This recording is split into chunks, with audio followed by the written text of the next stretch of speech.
about the 2000 songs without talking about the sound. And I'm glad you mentioned that Boga high life kind of thing. Because I used to ask myself when I listened to Kanyame Tremio all day by Song the Amachi Dede. Is it Amachi Like, Dede? yes, Kanyame Tremio.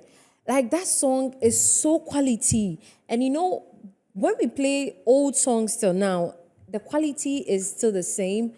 It's very nice compared to what we have here. So are you saying that then we didn't have the technology and they were making the songs out there? That is why we were enjoying that kind of song and that we still enjoy it till now. No, I'm not saying that because we had local producers who had the equipment because it was more of analog equipment. Yeah. I think most of them did it outside because that's where they were based. Lumba was Okay. based in Germany, so it was easier to do that. But we had the equipment here. Zapalet was active. We had Fredima. Like we had the equipment in the studios to churn out quality music. The reason why, let's say, the current sound now we cannot compare to the old timers is the old timers had the money to purchase the equipment. Right now, as a young boy, you want to purchase. Inflation and all those things are expensive. Things are hard. So you do it more digital rather than Yeah. the manual as you see. But even up to now, we still have amazing studios. If you go to Pig Farm, I've forgotten the name of the studio.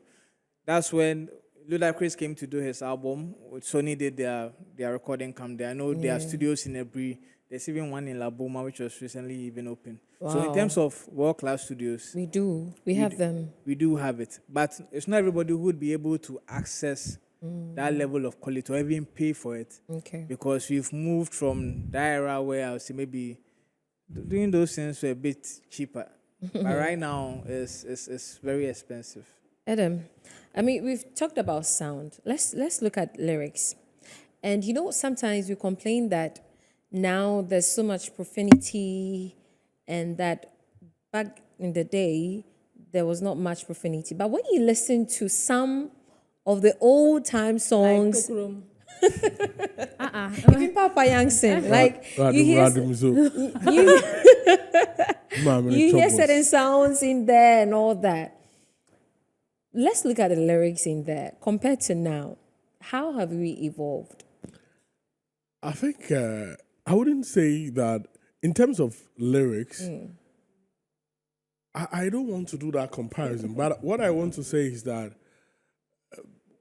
there has been a lot of variety now because in those days we cannot talk about the progress or that golden age without talking about the role the media played. From 2000, that was when media pluralism started, where we were having a lot of commercial, private owned stations coming out, and they also helped in spreading the song. And in those days, because of the kind of media houses we had, some of the programs managers and others were very keen. I mean, if now Deputy Minister Mark tells you about how some of them go through before songs are approved to play.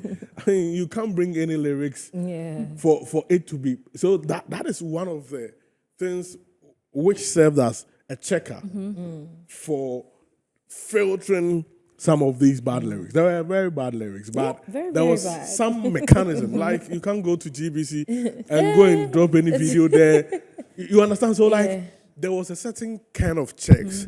But right now, the reason the filter and others have been eroded is there is a social media, digital era where people can even blow their songs on. So regardless of how the song is, there is no filter. But there used to be some filter back in the days because of the media. But now, that fiber has been broken. Yeah. So that is not to say, people are not doing good songs now. People are doing a lot of good songs. If you listen to writers like Kwame Eugene, Fameye, Akwabua, Kofi Kenata, Ochame Kwame, people are still writing good songs. So I think that it's all about the demands of the market, vibes artists get, that is leading them to put out some of these songs. And it depends on how, they're able to get the songs out. And that is why we will hear it. So I think we have evolved and really come of age in terms of our lyrical content, and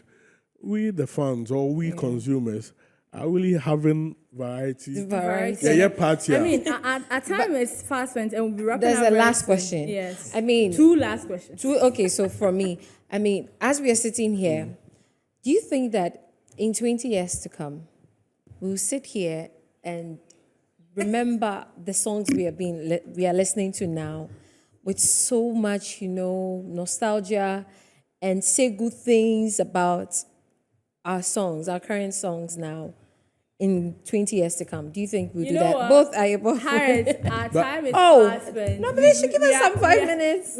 We are going. Oh. We'll continue like- tomorrow, even but- if it's via Zoom or anything. Do you know the funny thing about that question? From these 2000 to 2005, there was that 2010, 2011, Yeah. when people are, and 2007 and others, but Yeah. when people are doing throwbacks, they mostly go to, Yes, they jump that yes, middle. yes, That I was yes, like, and at times it's difficult to remember some of those records. And I was I like, mean, if tomorrow, if our guests will be available, even Yes. via Zoom, we'll continue We having can a continue this conversation. And we'll talk conversation. about also the importation of other genres Yes. that really filtered I know. the whole That changed music space. But everything. then, Harriet, thank you very much, Edem and Ayawafu. Thank you very much. Oh. Hopefully tomorrow you're going to come. Yes, Adam.